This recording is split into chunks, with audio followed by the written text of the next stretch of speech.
Welcome to the second official module of Consciousness Bootcamp. Is it the second? No, the third. Okay, forget that I said that. Welcome to the third official module. We had the Ego, Instinct, and Evolution, which was our introductory module, and then we had the first part of the book, which we discussed a couple months ago, and then last month we did Becoming Oneness, Platform 1, and now we are ready to go on to Platform 2, Differentiation. It's kind of funny, we spend all this time and energy and work trying to learn to be more in the oneness. And just when we're beginning to get the idea, it's like, no, not good enough. Now you have to differentiate. Well, excuse me, I don't even know how to do the oneness yet. How am I going to do this differentiation thing? And what is the difference between differentiation and separation? I don't get it. And how can you say that being in the arms of my beloved is no good? And what are you trying to tell me? And why are you trying to tell me that I shouldn't do it my way? And blah blah blah blah blah. So differentiation is a hugely difficult process to master, but at least we can take some stabs at it. And the book goes into great detail about differentiation, how it's different, how to differentiate differentiation from separation and merging and so on. So I will not be going over all that material, of course, because it's all already in the book. But as I have in the past, I will pick up on certain themes and introduce others and hopefully enrich your understanding and mine as well. So why do we want to become differentiated, and what does it mean? There is a definition of differentiation in the book, and it's so much better than anything I could make up right now, or at least I think it is. So I'm going to try to read this to you. Aha. Differentiation is the process of individuation in the context of oneness. That sounds really abstract, doesn't it? But sounds profound. That's the important thing. We acknowledge that we contain within us the totality of all consciousness, but we choose which aspects of consciousness to energize within ourselves and within the collective. We say yes to that which we want to be. There is so much crowded in those couple of lines, and I want to discuss in this first talk the essence of what I mean by differentiation. And in the next talk, I'm going to get into more of the details about how we practice it. So we started out trying to understand ourselves in the context of oneness. It's like, oh, okay, I'm a Chevy, you're a Ford. Are we competitors, or do we have more in common than that which separates us? And so we started out as, I'm an individual, you're an individual, she's an individual, can we see our connection? And we've been using the words connection and oneness almost interchangeably, which isn't actually accurate, but it's a transition to our deeper understanding, which we're going to be developing throughout the work that we do together in this whole bootcamp class process. Because when we started, and I have explained this before, but I want to mention this again, when we start out seeing ourselves as individuals, then we say, I feel my connection. I feel my connection with you. Well, that assumes there is an I and there is a you. But supposing there was no I and there was no you, then it would seem really kind of ridiculous to say, I feel our connection, because who is the I that's feeling the connection with what is the you? So at that point, when we think about it in terms of experiencing oneness, it means at that moment, it is not that I am experiencing oneness, but that I am the experience of oneness being manifested through some aspect of consciousness called me. Now that's a lot of gobbledygook, but if you if you think about it this way, I'm going to take a kind of dumb example, but supposing you think of custard, which of course we in Consciousness Bootcamp would never eat because we don't eat sugar, and most of us don't eat dairy either, so there you go. But I'm taking custard anyway because it popped into my mind. So what is custard? what is custard? It's milk and sugar and eggs and something like that? Yeah. Okay. Okay, so you take milk and you take sugar and you take eggs and you put them together and there you have custard. And so you start with 3 separate ingredients and you get custard out of it. But supposing you started with custard, supposing what you presented with is this blob of yellow stuff that, you know, is kind of sweet and tastes good, or so I remember. And then you take that custard and you take a spoonful of it and give it to James. Now what you've done is you've taken the oneness and you've given each one of us a part. But by that time there is no milk, there is no eggs, and there's no sugar. It's all custard. So in the beginning we're taking individual qualities or things, ingredients. I'll get the word eventually. And we are merging them into a product. And in the other, we're starting with the whole and we're breaking it up into parts. Never can be broken up again into the individual pieces unless there's some way of decustardizing custard. But please, don't confuse me. If there is such a thing, just change my example to something that you can't do that with. Okay. Well, now I'm thinking about water and salt. Don't get me started, right? Water and salt, probably if you boil out the water, you can get the salt back. So there is something where you haven't actually brought those things together. They are still kind of coexisting in the solution. So these are different ways of thinking about oneness. Do you understand? It's like the combination, the pieces we bring together that can still be separated versus what can no longer be separated. And when we get into deeper and deeper states of the experience of oneness, then there is no way of separating out me from you and it anymore. It is just like the experience of oneness itself. So we try in Platform 1 because I know this is the most offensive thing that I could possibly say, but because we're kind of retarded when it comes, and I'm insulting retarded people by saying that, when it comes to being in the oneness, you know, it is so hard for us to even go to, gee, I am like you. You know, you are a mass murderer, but I see those qualities in myself. You know, and that's or what's worse is you are my husband, and I see some of your qualities in me. That is definitely the hardest. Or you are from an opposing political party. So there, I mean, that is so fundamental just to even see the human connections among people and the similarities of motivation. I mean, that in itself is like a mind warp for us because we are so dominated by ego-based consciousness. But then to see ourselves as custard and to experience ourselves as the oneness, I mean, that is really a stretch. But those of us who have had profound spiritual experiences, or do meditation, or as some of us have experienced it in nature, where you have a sense of disappearing, then you know what I'm talking about, that there are those moments where you just don't know who you are and where you are anymore. And sometimes when we've been in very intimate experiences, intimate sexual experiences, it feels like that. I don't know where you begin and where I begin. Where do I end and where do you begin? When I take my finger and I touch my skin, is it my skin feeling my finger, or is my finger feeling my skin? It's that unity in that moment where we're experiencing such the depth of connection that we really have in the oneness. So that's what we're trying to bring into more of our everyday consciousness, that we really are custard. Let's get an example that is not off the food plan. I'm sorry, it was the only thing that came to mind. So will give you an idea, I hope, of what I'm talking about, and that each one of us is an aspect of that oneness. But now if we want to confuse ourselves even more, now we say, well, what does it mean to be individuated in the context of oneness? I mean, I thought you said we were all custard. Now, how do you individuate? Well, I have to admit that this one is kind of hard to explain.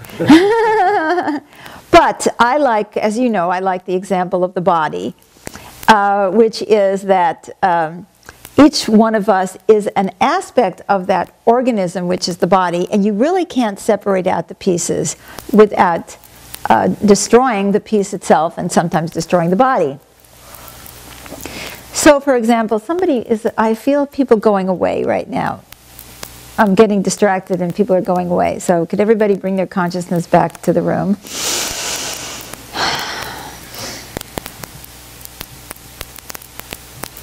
So we've used the example before of, okay, I may be a skin cell, you may be a blood cell, and so on.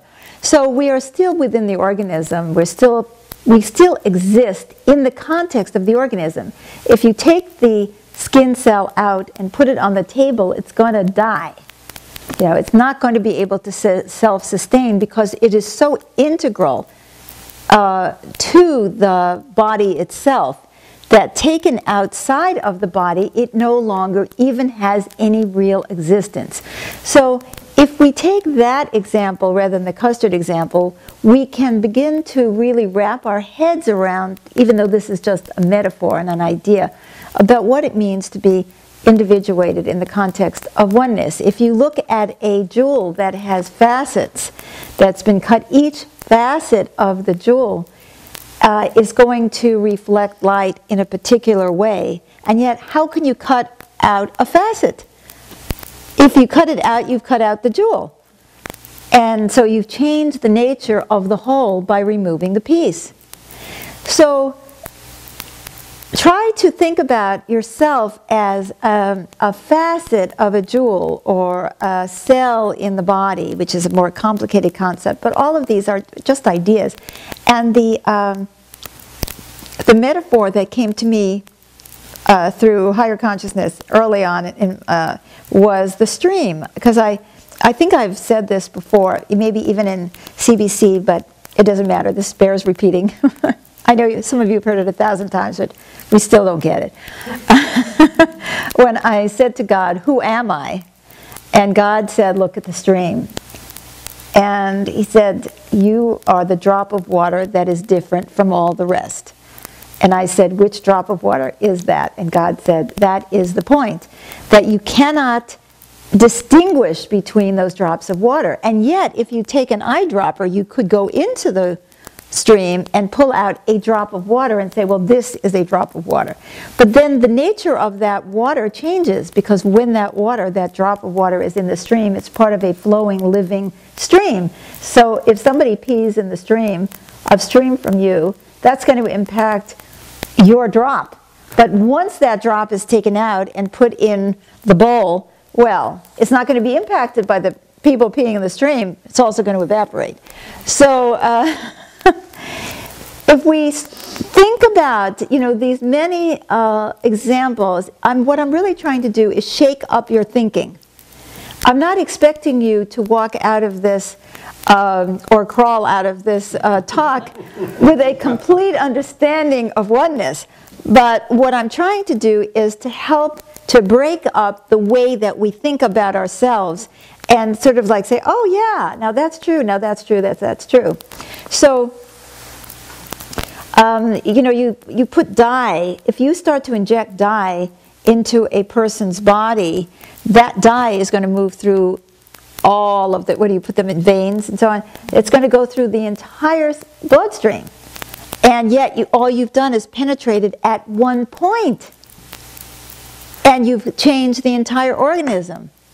So that if you, for example, are letting in negative energies, you are going to not only be polluting you, but remember, you're pissed in the stream. So now you think, oh my God, if I become the entryway or the gateway to negativity, that's going to impact everything else in this organism. And then God knows if we do that, and then we go, I don't know why I'm on a peeing jag, but anyway, and then you go and you pee, then whatever negative thing, whatever poison you put in your body is probably going to, some of that is going to get out into the, into the land. So it's like one thing impacts the other, and yet we still think of ourselves as individuals and as separate. I bet you that I could give you 400 examples of different ways of thinking about this, and you would say, yeah, and then walk out and still think of yourself as a separate individual. I do. So I don't know why you should be more elevated in consciousness than I am. So understanding that, we realize that it's really difficult to live from that perspective because, as I was talking about in earlier talks and healing sessions, we experience our world through the senses, which are very powerful, and we experience so much within the framework of our own consciousness and our own feeling states, like, you hurt my feelings. You know, I don't think of you as me, an aspect of me hurting my feelings. You know, I think of you as you hurt my feelings. And you did. Or that was really sweet of you. Oh my God, you made me feel so good. Just think about our languaging. It's always about he, she, it, they, me, you, I. You know. And as being so incorporated into our language, it makes it extremely difficult to even think differently because we tend to think in words, don't we? I don't know that we think in words when we're born. We probably think in terms of burps. But as we, you know, and more sensory. But as we develop in our mental awareness, we think in words. And if you go and you learn another language, you may be very frustrated to find out that you can't even say what you want to say in that language. That there is no exact way to translate it because the structure of the language is different, or the meaning of any particular word is different. So we are kind of mental creatures, and we have a lot of thoughts that follow us around constantly. And the you, I, this, that are just the constant barrage of those thoughts. It makes it really difficult to feel like we're in the oneness. But now we're told that we've got to, now in this month, we've got to learn how to differentiate instead of merge or separate. When everything in us, in our experience, not everything, but so much of what is in our experience on a sensory level, and so much of what we experience on the mental level is about we are separate, we are separate, we are separate. So how do we differentiate instead? Well, let's talk about why we need to individuate. And I'd like to just share as an example. People who are Siamese twins have very interesting life experiences that seem to be extremely different from the rest of us. You know, one can't date while the other one is reading a book without, you know, there being a lot of oneness in that experience. And it's quite remarkable how people have actually managed to learn how to live somewhat differentiated existences. Like, I want to go to sleep and you want to stay up and watch TV, and you know how you do that. I find it quite remarkable, you know, that people are able to do these things. But most of us don't have that direct experience, and yet on an emotional level, we are all doing that and don't realize it. And that's merging. What I mean is, my consciousness, my thinking, my feelings are so merged with yours that I don't even realize that I do not think what I think I'm thinking, or that I don't feel what I think I'm feeling. The example that I've used so many times is somebody comes into the house and is feeling afraid, and I feel fear, and I think it's mine because I'm experiencing the fear, but I cannot distinguish that that fear is not mine. Well, that is equally true of thoughts. You have a thought about yourself. Oh, I'm a jerk. And darn, if at 2 seconds later I don't have the thought, you know, Todd's a jerk. And I don't even think he's a jerk. He thinks he's a jerk, but I don't know that he's thinking that that's his thought that I'm thinking. And guys, this is real. And yet we are totally ill-equipped to deal with that reality because nobody tells us that this is true. I always think that my thoughts are mine. Have you ever noticed, I don't know if you've had this experience, but many of us have this experience, that when somebody likes you, they always look better to you. You know, when they smile at you, they're handsome. You know, that when they like you, you tend to think they're a great guy. You know, they have their limitations, but, well, this is because, of course, you're feeling, I'm feeling, the impact of the energy that they're sending towards us. And I feel that same energy in their presence. And when I feel that energy in their presence, I associate it with them in that instance. I say, oh, he's a really nice guy. I say he's a really nice guy, but actually I'm feeling really good around him, or her, or them, or it. And so I am having that experience of feeling those positive feelings, and I think that it's about them. So that's another way. Not only do we feel each other's feelings, think each other's thoughts, but we're impacted in believing, we project onto the other person what it is that we're feeling in their presence. And it could be that they're just happy, that makes us feel happy, and suddenly we're happy. This is like being Siamese twins with everybody on the planet, but in different degrees, of course. The closer the connection, the more that's likely to be the case. Yet we don't know it.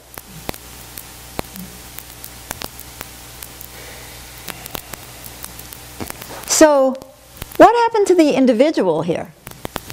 Are you trying to tell me that I am not the master of my emotions or the master of my thoughts?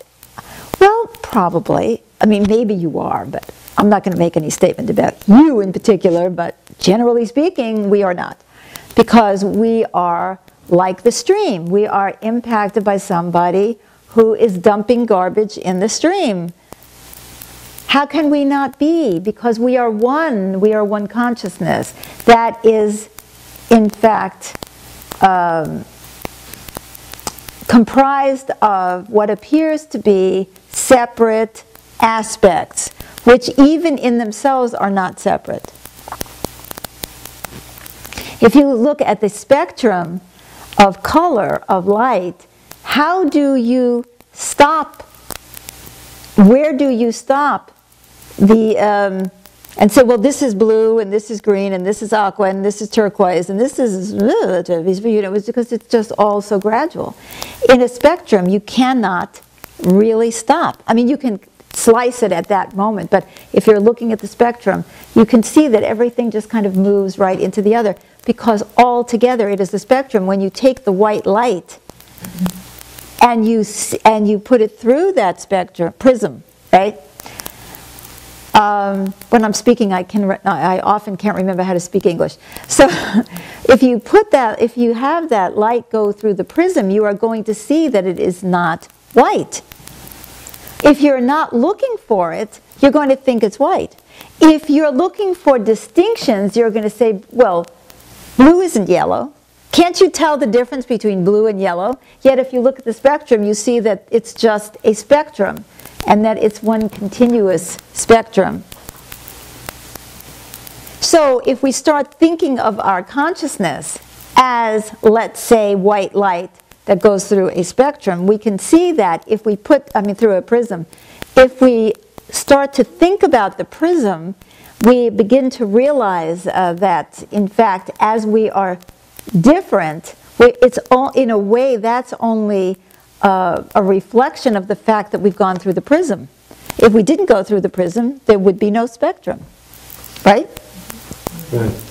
So now wrap your head around that for a minute. I want everybody in this room who is still awake and who is not leaving to think of yourself in this room as just see the white light coming through. And feel yourself as the white light.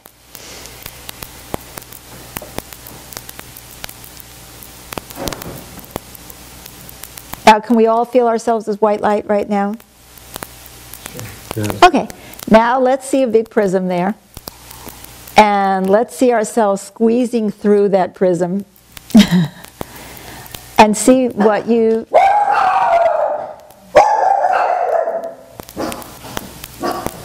We have a little dog aspect of consciousness that's interrupting. Okay, so now see yourself squeezing through the prism and let yourself feel instinctively what color you are when you reach the other side.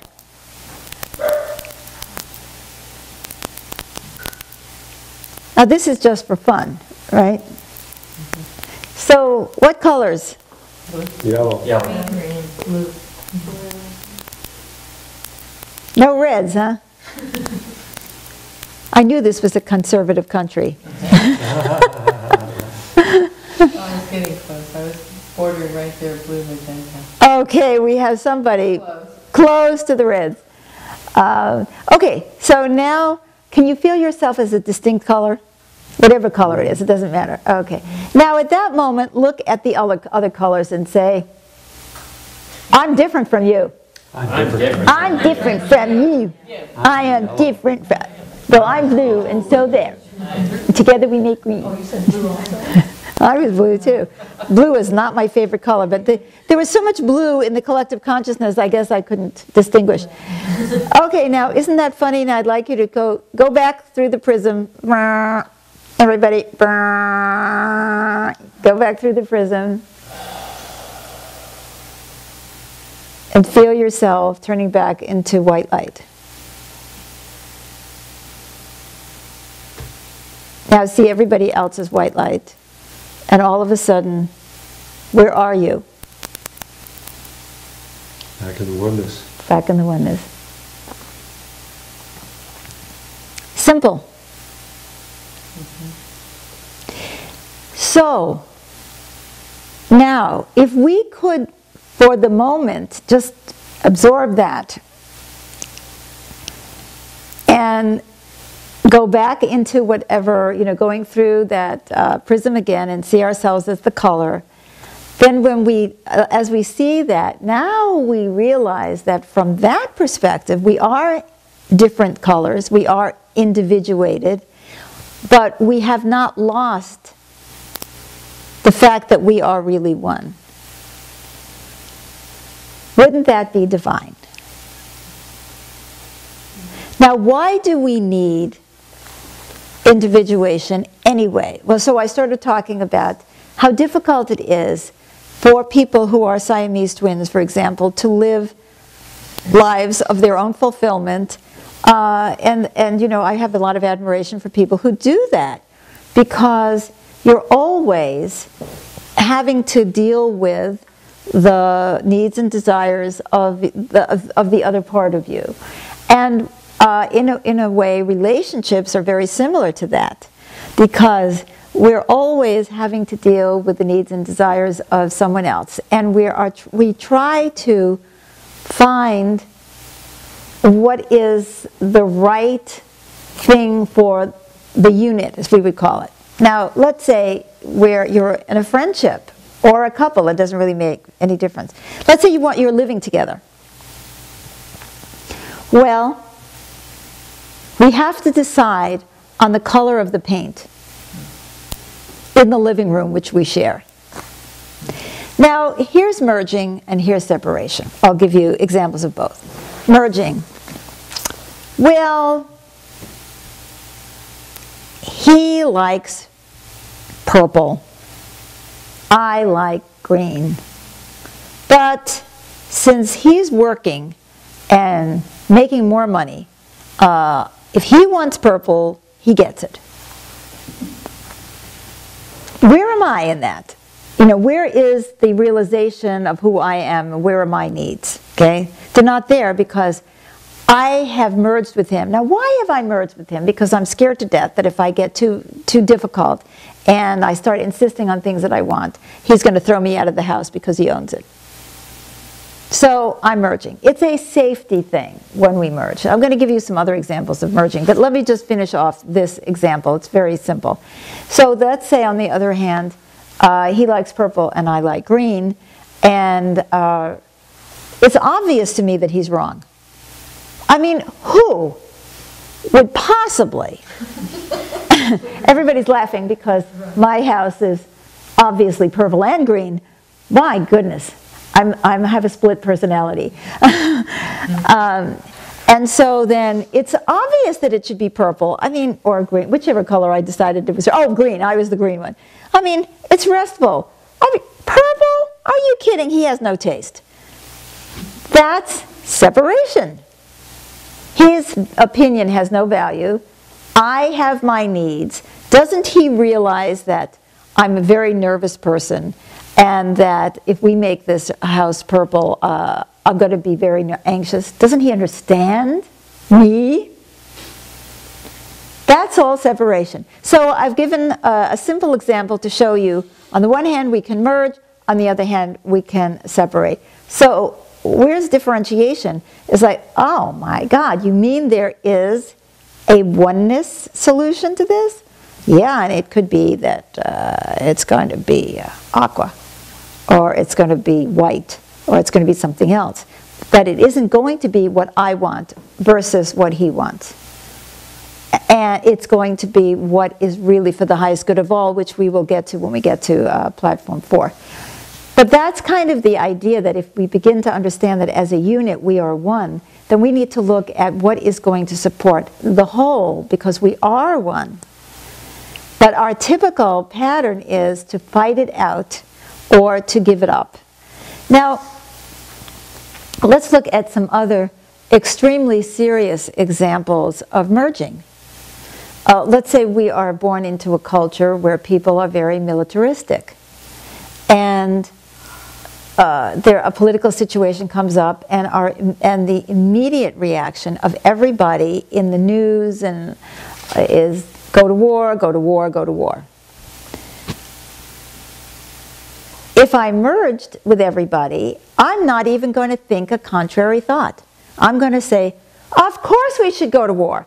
Look at them foreigners, what they've done to us, or blah, blah, blah, blah, whatever it is. So that's the only solution, because in my mind, the only thoughts that have any space are the thoughts that are in the collective, because I am merged with the collective. Well, why would I merge with the collective? Well, because my neighbors won't like me if I have a different thought. You know, we live in an area which has tended to be more Republican than Democrat. And there were people who were afraid to walk around, to put Obama stickers on their automobiles. Obama is currently, when this was videoed, President of the United States, a Democrat, kind of a liberal Democrat. People were afraid to do that because they didn't want their neighbors to dislike them. They didn't want to be pushed out of the Rotary Club or expose themselves to people's hatred. Supposing I am gay and I live in a primarily heterosexual society, I might try to hide the fact that I'm gay because the predominant culture says that that's not good. And I don't even, when I say hide, I mean, I've had clients who've hid it from themselves, or they know it themselves, but they can't act on it because they're merging with the culture. Now, it could be something as big as the culture, the society, you know, the nation in which you live, but it could also just be your family. Well, my father liked tomboys. For those of you who are not familiar with that expression, that is when a girl is kind of boyish and athletic and dresses, you know, like a boy, and let's say that's what my family likes or my father likes. Well, I'm going to feel myself drawn automatically to do that and to dress that way, and I may not even know whether or not it's my desire. It may be completely his consciousness that I am trying to please him, or that I don't even distinguish. It's not even that I am pleasing him. I may not even distinguish that it's his thought to start with, because I think that is me. I have seen women who become mothers or who want to become housewives and do all those, you know, to excel in domestic things. Some women are really love that, and it's a total fulfillment to them. And some of them are doing it because that's simply the culture in which they grew up, and they don't even know that they don't want to. Because they're, on an unconscious level, they're afraid to find out that, that they want to do something that's going to make them an outcast in their family. Now, why would we be so worried about being an outcast? Well, because life is scary, as we know. And since life is scary, we have to glom together. So we tend to find people to glom together with. James and I were just in the country this past week, and I'll tell you, here are people who create a network of support that if they were in the city wouldn't even talk to each other. They would say, oh, he's a redneck, oh, she's a liberal, oh, she's a commie, oh, he's a hippie, you know. But you don't have that many people per square mile. The world is dangerous when you live out in the country. You know, you break your leg, you're going to need somebody to help you. And it's amazing how friendly people can get. Now, I'm not saying that that's always the case, but frequently, and we certainly saw it, people become very tolerant of one another when they need one another in situations like that. And actually, it creates a richer life because you begin to actually see the value of everybody, which is part of what we're talking about with individuation anyway. It's like, what are the value of all these facets? I would be very sad if I were blue, if everything in the world were blue, because first of all, I couldn't see it, and secondly, it would be dull, because everything would be blue. I mean, where would be the richness of life? Yet, it's very difficult for us to extend that same kind of attitude when it comes to people having opinions that are different from ours. Or lifestyles. I mean, the guy, you know, the neighbor whose sons are always shooting guns, you know, at the 3 o'clock in the morning. It's really hard to appreciate the true value of that family. But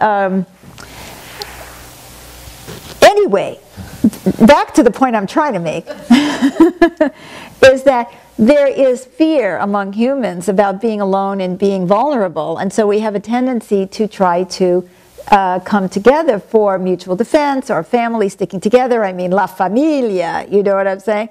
And, you know, and if you're not in the family, you're out of the family. If you're out of the family, then, you know, you're vulnerable. But if you're in the family, you're going to be protected. I grew up, not grew up, but I lived for some time in a very, a kind of a dangerous neighborhood in Manhattan. I'm from New York City. I'm sure you couldn't tell. But, it was, the whole neighborhood was run by the mafia. And the good part about it was there wasn't very much petty crime. I mean, you know, it was patrolled, and everybody knew if you hung out with so-and-so, that was it, you were safe. You know, your door could be missing and nobody's going to walk in because you were inside the family. Well, given that, the desire to merge, of course, is going to be very strong, isn't it? I mean, I'm not going to go to this mafioso and say, you know, I don't like the color of your hair. You know, or, you know, I think this attitude, these guns, you know, this violence is really against my spiritual concept. And, you know, you think you're Catholic, but what the hell are you doing? And all that kind of stuff. It's like, whoa. So there maybe you could actually do it, but most people are going to be afraid. So there is a very good reason that people merge. And it's so obvious when you're, you know, an infant that you need people protecting you, and you look to the people around you. If they are not violent and hideous towards you, you kind of hope that, that they're going to protect you, take care of your interests. And if you have a problem with the teacher, you go to mommy. And if mommy is drunk, or mommy is somehow dysfunctional, you may have to go to a neighbor, but you know, it's very unlikely that you as a child are going to find someone in the park and say, I'm having a problem. You know, you're looking to people that you have a relationship with. So from very young age, we're looking for groups of people to bond with. And then you see it in school. You know, kids go to school and they try to find cliques that they can fit in with, so they don't have to feel alone. I mean, one of the most terrible things that a child has to face, I think, is sitting alone at lunch. Now, why do I say this is one of the most terrible things? Because I had to do that. So obviously, it's terrible. So anyway, it was painful for me, because all the other kids were sitting around together with each other, and I was sitting there by myself, and nobody wanted to have lunch with me. And this went on my entire childhood. And so I became very aware of the group and not being in it and what it felt like. It was not only dangerous, it was lonely. And not only it was lonely, but it was embarrassing. It's like, what's wrong with me? What's wrong with me that nobody wants to be my friend? And kids go through terrible pain if they're different in any way, because they're not going to be accepted by the some kids actually have some friends, but if the friends aren't the popular friends, then it's not, even then it's not good enough. Oh yeah, I had a group of friends, but they were not the cool kids, and so I always felt blah, blah, blah, blah. So the need for social acceptance, the need for safety, all of these things, they make us, and the need for companionship, they make us want to merge. You want me to be this way? Sure, I'll be this way. Especially if I don't even know that I'm any different from that. If my psyche won't even let me know something that's going to threaten my sense of belonging. So how are you going to differentiate? What is a culture? What is a national culture? It is simply a set of attitudes, let's say, and behaviors that everybody accepts as normal. Now, you take that same human being with the same genes and have them born in another country, they're going to be different because they are not merged with that culture. So, does that person even have an idea that they could be any different? Often not. So there's so much that mitigates against our individuation. Now, some people love to be different, and that's their thing. So whatever the culture is, they're going to be different from it. So if people are wearing their pants at their waist, they're going to have them hanging down below their butts. On the other hand, if people are wearing their pants below their butts, they're going to put them up to their navel. Whatever it is that's going to make them different. That is not individuation, guys. That's just trying to be different. What I'm talking about as individuation is what is real to you, what is intrinsic. And how do we even know that when we're so formed that we're so dominated by the culture? Now, one of the very cool things about the period of time in which we are living, in which this video is being made, which is 2011, the end of 2011, is we have the internet, we have airplanes, we have so many opportunities to realize that our culture does not define reality. And that is one of the cool things about living in a city, by the way, is that you can walk down the street and hear 10 languages, and it's a constant reminder that English is not the only language on the planet. So there is something wonderful about the era in which we live that we're realizing, and so then we start having choices. Oh, well, then people start identifying with another culture. Oh, yes, I'm really have a Puerto Rican soul because I love, Puerto Rican music and, rice and beans. Okay. Well, now, am I really? Or am I merging with another group because I don't want to be merged with the group that I was with? Oh, I think that the culture that I'm from is dull. It's white bread. I don't like it. This is hot. This is sexy. I'm going to be them. So now all of a sudden, it looks like I'm differentiating, right? Hey, I'm not white bread anymore. I'm salsa. But maybe I'm merging with salsa, and that's not who I am either. But I got to be with somebody, because I don't want to be out here all by myself. So there it is, and I'm going along, and I'm trying to fit into that culture. Don't we do that? So it's one form of, so separate, and this is the irony, guys, because when I'm separating from white bread culture, by the way, I was not brought up with white bread culture. As you can tell by my nose, I was brought up in a Jewish culture. And we were different. We ate rye bread, not Wonder Bread, not white bread.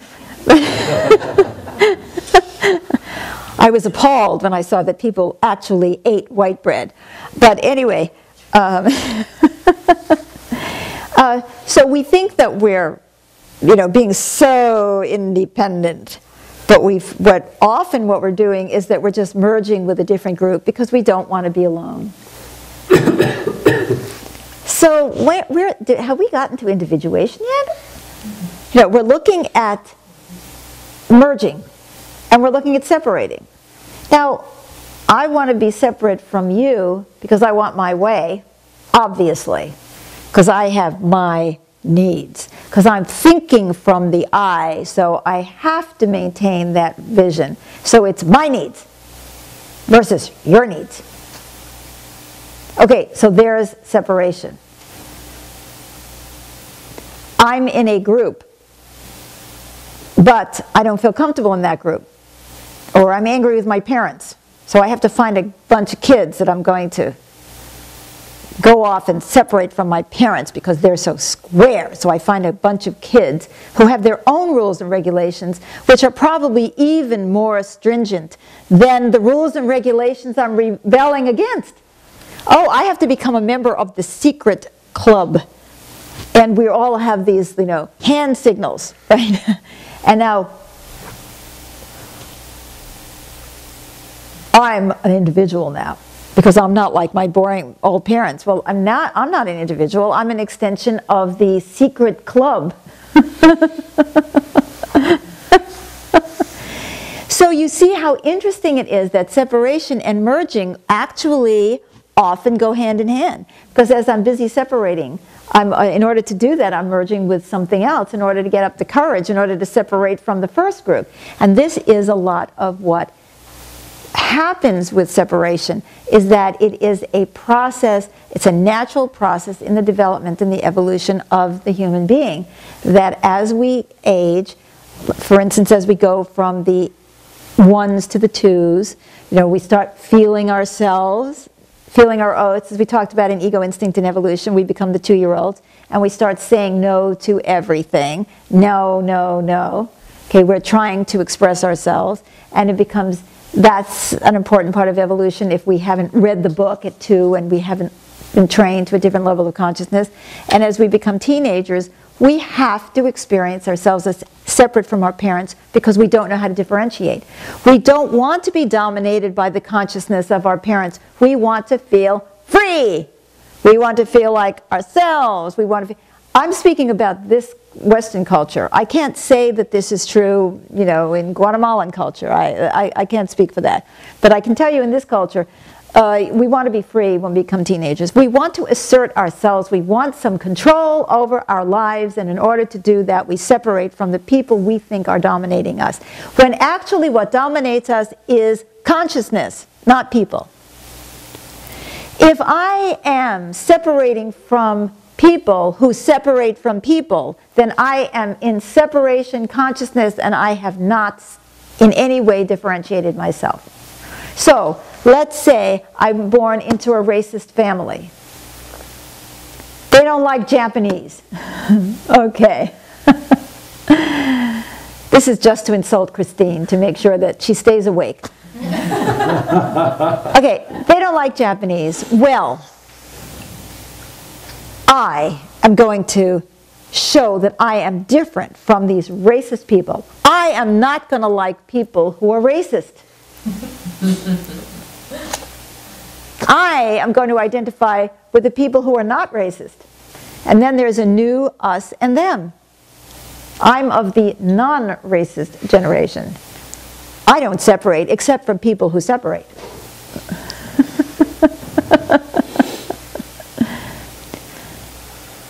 Complicated, isn't it? Yes. So this is development. This is the development of the ego. And as we go through these teenage years, we are so scared. We are so insecure. We have to somehow prove to ourselves that we can function in the world. So in order to do that, we have to discount everything that our parents say, which I agree is wrong. But anyway, that's exactly how I felt. But instead of listening and saying, well, is there a grain of truth in what they have to say? It's no, no, they're wrong, they're wrong, they're wrong. Or we have the other kids who are going through adolescence and want to go out there in the world and feel safe and feel competent. But they do it by merging with their parents' consciousness. Because they say, oh, my mother was very successful by being this way. So if I am this way, I will be successful. So if I want to be independent in the world and be successful in the world, I'm going to do it my mother's way. It worked for her. Wow, look at that.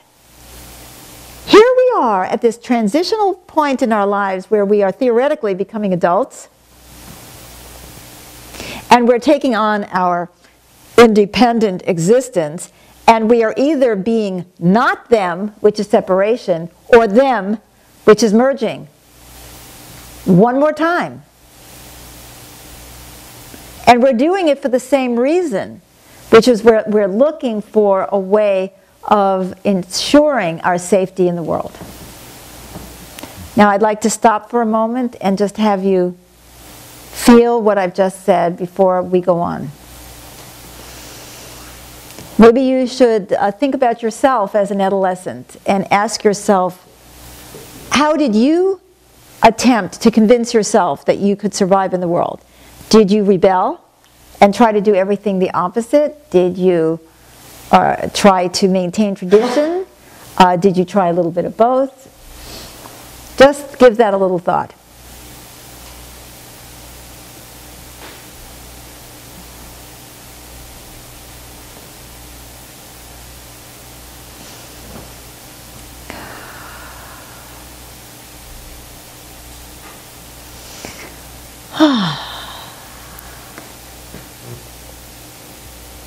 Now, supposing we tried to individuate in the context of oneness instead. What might that look like? I'm going to be talking about that at length in the second talk about the steps that we go through. But I'd like to come back to the major point that I'm trying to make now, which is that it's really about consciousness. We are choosing an aspect of consciousness to energize. Now, what do I mean by that? Now, this is in detail in the book, so don't worry if you don't get it all now. You know, please read the book.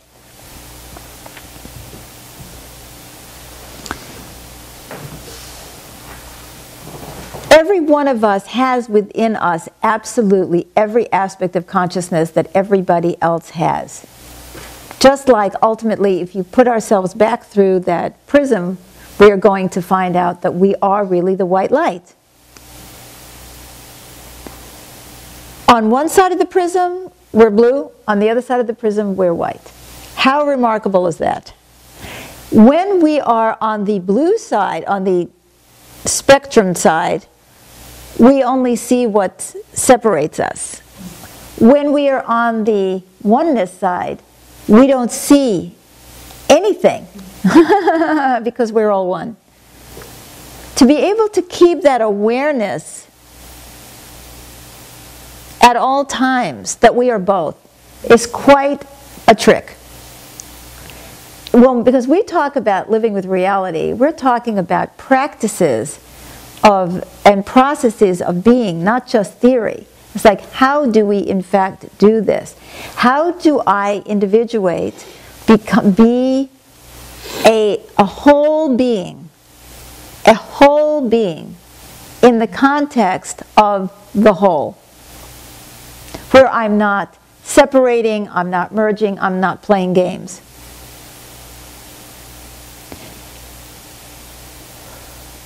When we look at ourselves as having all those aspects of consciousness, then we are the white light, because on the white light side of the prism, we look through the prism and say, oh, that's me.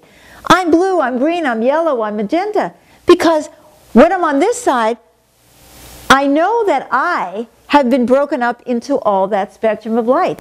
That's an amazing realization. So think of yourself now as being on the white light side, and looking at the spectrum and seeing that spectrum of color going through that prism, and say, I am that, I am that, I am that, I am that, I am that.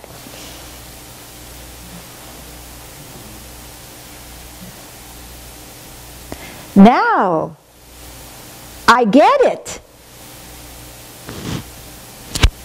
I have within me the capacity for every one of those colors because I am white light. And I can be any one of those colors. Now, supposing I have, through my life experience, discovered that different aspects of consciousness have a different impact.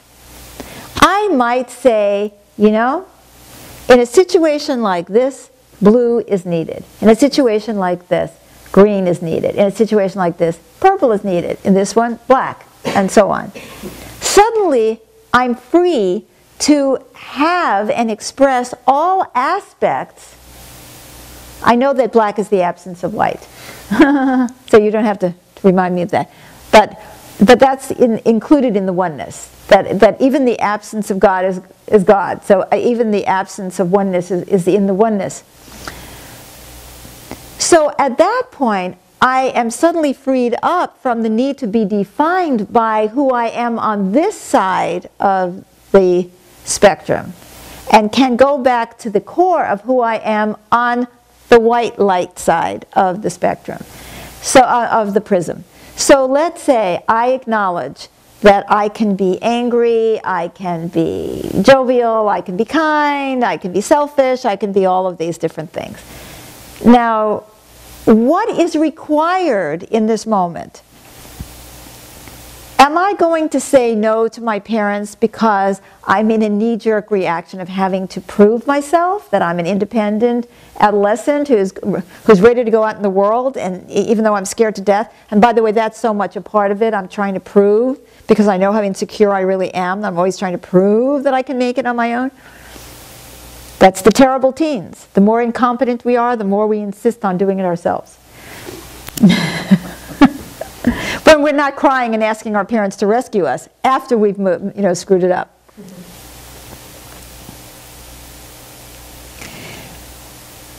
But if we were actually free, if we actually could feel ourselves as part of the oneness, we could call upon any aspect of ourselves at any given time. Let's go back to our example of the couple that are struggling over the purple versus the green walls.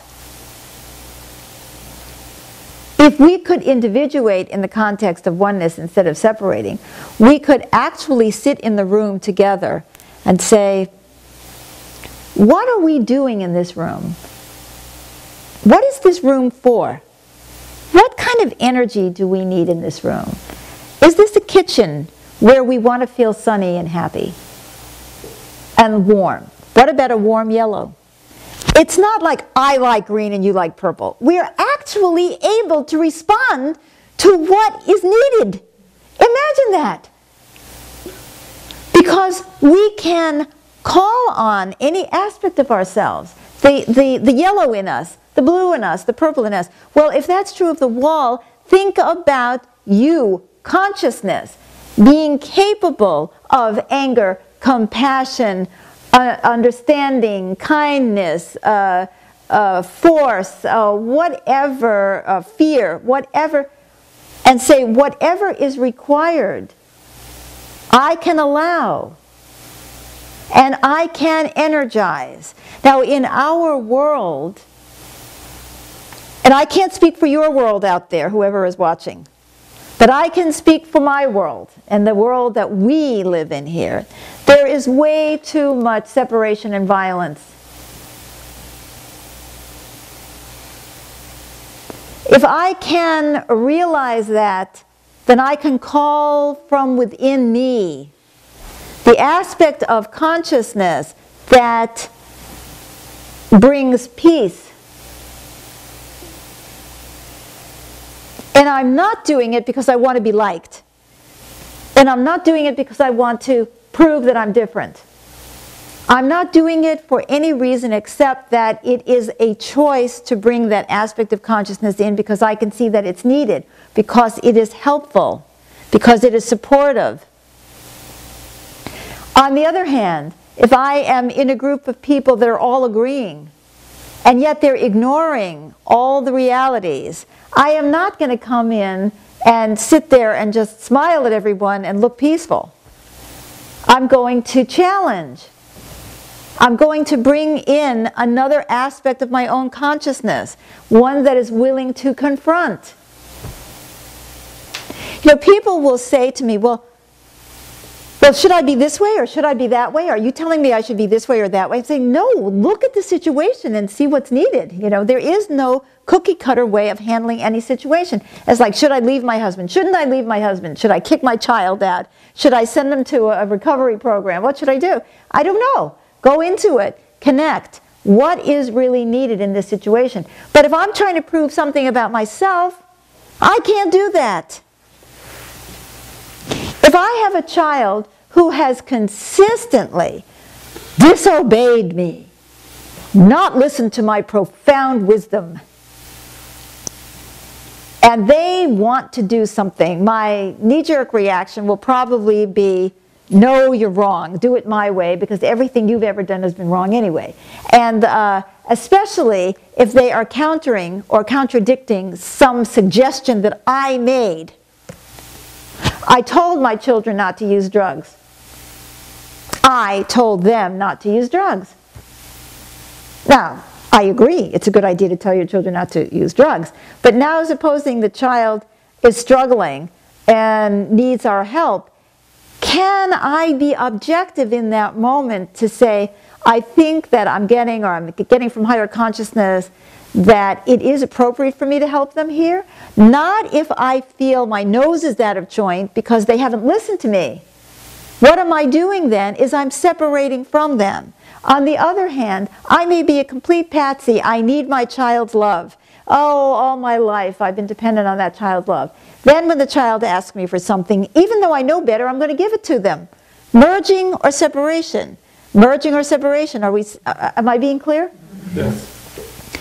So, am I supposed to give them the help or am I not supposed to give them the help?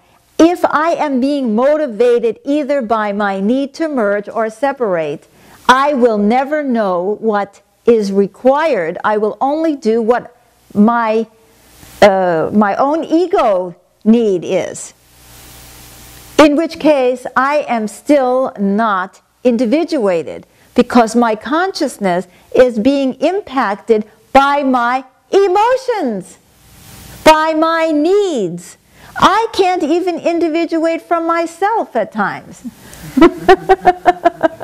Because I'm so dominated by some emotion. Or the child comes in looking pathetic and I feel their fear and I'm hysterical. And what do I need to do? I've got to fix it. I've got to fix it. I don't even know if it's my feelings. It's the child's hysteria. But I'm going to try to fix it. So mom is slipping the kid, you know, a couple of $100 while dad is jumping around, pontificating, saying we're never going to help this child again. So dad is not really looking at what the child needs, and mom isn't looking to what the child needs, but mom wants the kid to love her, and dad wants to feel like he's a man, and that his kid is not going to be telling him to go screw himself one more time. Dominated by our emotions. Can't even individuate from ourselves. Now, supposing I said, I am capable of being kind, I'm capable of being firm, I am capable of... Okay, now what am I supposed to do? Be in that open space of really asking for higher guidance as to handle that situation, and to call on the aspect of consciousness within myself that is capable of making that decision.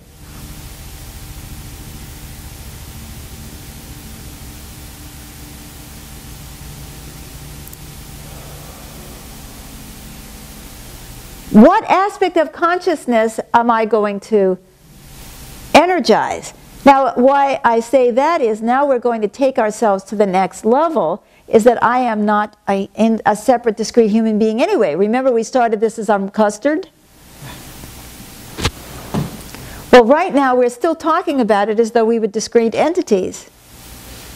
If we could get past that and remember that we are actually in the oneness, then I am the white light, and I'm sitting there thinking, which color of that spectrum do I need to be in this moment? At that point, I have begun to make the transformation into individuation in the context of oneness. be the bad guy. So I'm not going to be the bad guy. I'll let you be the bad guy. I don't want to look like a pushover, so I'm going to blah, blah, blah, blah. Supposing I really was the white light. Supposing I trusted that I could be anything. Supposing I trusted that even anger has its place at some time. Sure, we have all been traumatized by people who have overutilized an aspect of consciousness. A parent who is too forceful, a parent who is too smothering and too permissive, for example. And how have I, in my life, responded to their being either too forceful or too permissive? But can I look at that as just aspects of consciousness, and there's nothing wrong with any of them? You know, there's an interesting experience that we've been having here because we have a lot of coyotes in our area. We live in a very rural area. And there is that desire and acknowledgement that the coyotes were here before we were, and that we're encroaching on their territory. And so we don't want to go around shooting every wild animal that lives here. That doesn't seem right to us. At the same time, if the coyotes aren't afraid of us, they're going to jump into our fences and they're going to eat our dogs. And then we're going to take a shotgun out and kill them. So by not being neutral to start with and asking what is the right thing to do, we can actually encourage the very behavior that is going to force us into a greater degree of violence. Now, let's take that same idea and put it back on the situation with a child. If we have had a tendency to not want to look like the bad guy, and we've been permissive, we will create in that child a belief that they can come to us for everything. And then after a while we're overwhelmed by they want this, they want this, they want this, they want this, and then we have to shoot them.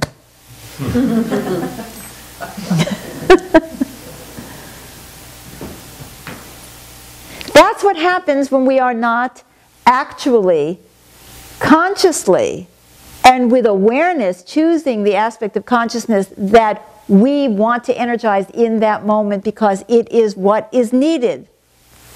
I doubt that you would go into a prison and paint the walls red.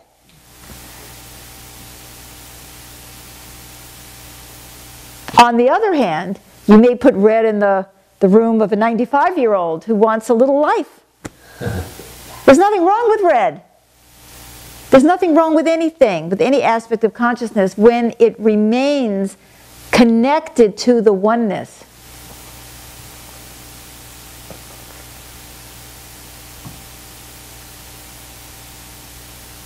Now, who out here is thinking, oh, but that's not true? There are bad emotions and bad kinds of consciousness. Is there anybody who's willing to admit that they're having that thought? Okay, thank you. I heard you.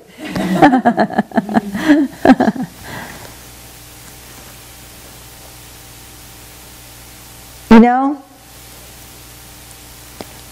there's a certain romanticism about certain aspects of consciousness being better than others. And if you really, really get honest, then you have to recognize that there is a place for everything. Isn't that a song? Yeah. For everything, turn, turn, turn. There is a season, turn, turn, turn. Da da da da da da da da da. There's a purpose for everything under heaven. Yeah. Mm-hmm. Yeah. How can we be in the oneness if we cannot accept that there is a purpose for everything under heaven? There are so many ways of thinking that I find so abhorrent that it's extremely difficult for me to give them any credence or perspective at all.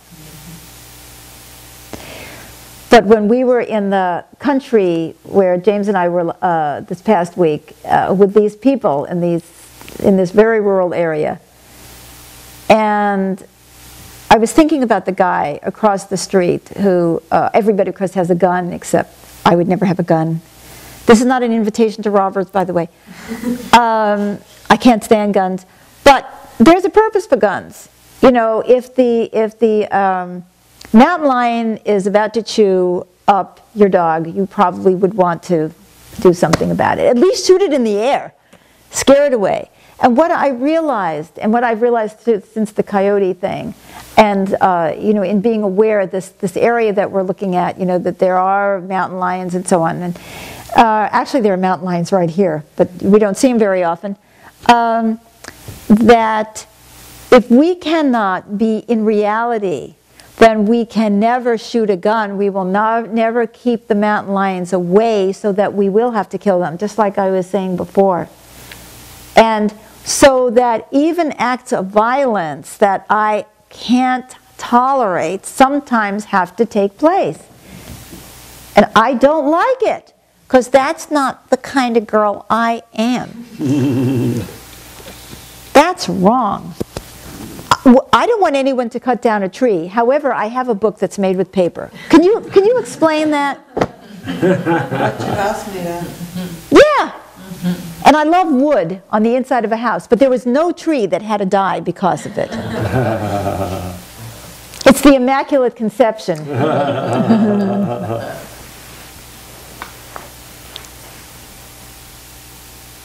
But we have to choose wisely, guys.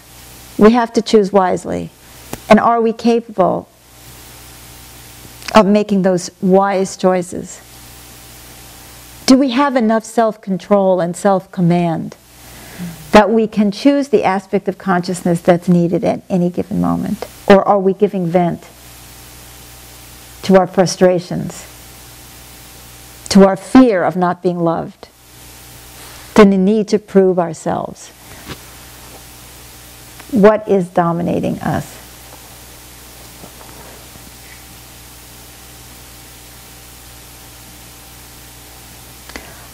When we get to platform 6, if you can last that long, becoming integrated, we are going to be talking about concretely how we can become more and more integrated with these aspects of consciousness in ourselves and not be so dominated by any particular aspect. And that will be important. But here we are, we're still on platform 2.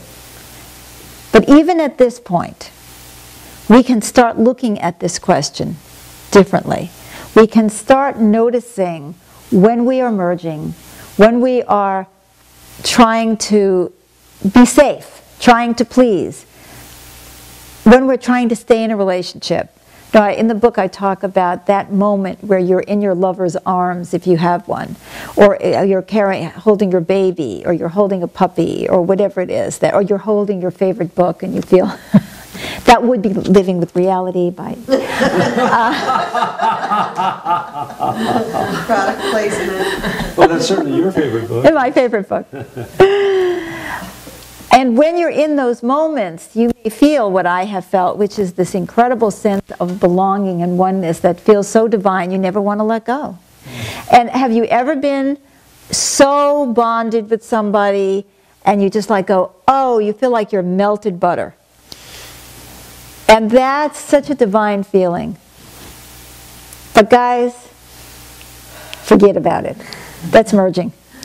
We can have that experience and still be individuated. Because if I am individuated, then when I have to pee, I'll get up. Or if I need to go to work, I'll get up. Or when I'm really getting bored, I'll get up. And how many of us have been afraid to break the spell because it would never come back? Or we didn't want to offend the person we were with? Or something that was blocking us when the magic moment had already passed. But we were trying to drag it out, right? Oh, thank you. I can tell by the laughter that I am not the only fool on the block. We can have that oneness when we are individuated, when we know that we can actually be guided moment by moment, becoming, in what is needed at that moment, not just for me as an individual, but for us as a collective. Because then it gets down to, don't you have to go to work? Don't you have to go to work? And we can be individuated instead of separate. When you are totally pissing me off and you are saying all the wrong things, could I, for one moment, consider the possibility that you have a point? Just like, those, shotgun-toting people out there, who say, well, what we do around here is we just shoot the lions. I'm sure most of these people really aren't like that anyway. Do you know what I mean? But can I consider that there may be something? So very often when what people say, the reasons they give are all wrong. I mean, you can poke holes in them and it's completely foolish. But sometimes, even when what they're saying seems really foolish and their reasons are wrong, if you are very, very attentive, you may discover that they have a piece of the puzzle. And you need their perspective.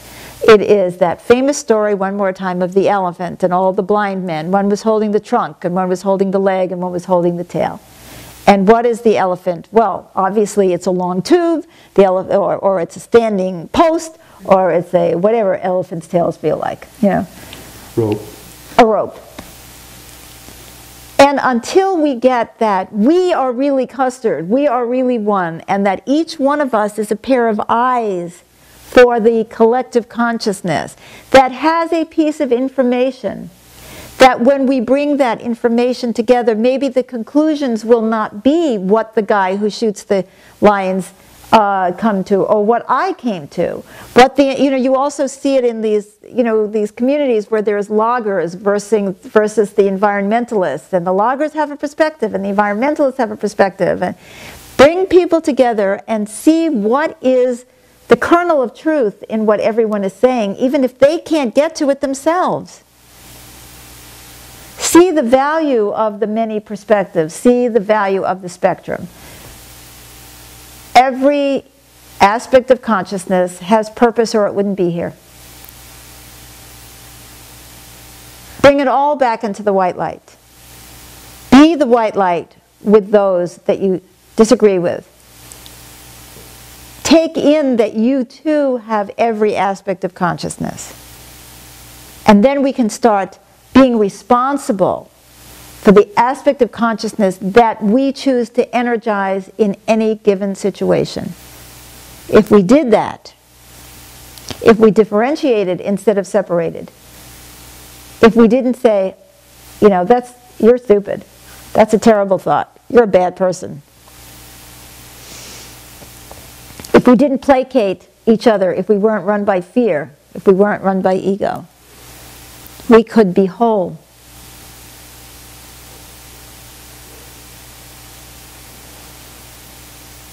And we could choose.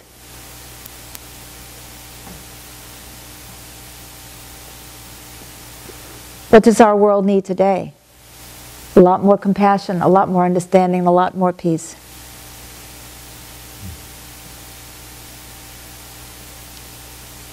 And we also need to be firm. And there are things we have to stop. And each one of those is an energy in the oneness. And which we choose at any given time depends on what is needed. In my next talk, I'm going to talk about how we, in fact, differentiate.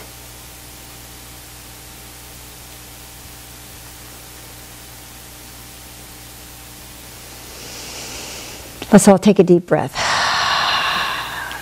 Feel our oneness move back into the white light. Feel yourself in the white light now, and look around the room, wherever you are, whether you're in this room or some other room. And look at all the objects in the room as though they were you on the other side of the prism. Feel like you are the white light, and feel that the other person is you, broken up into the spectrum.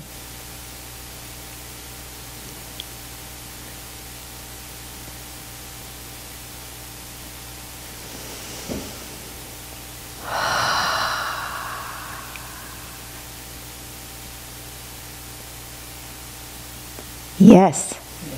Yes.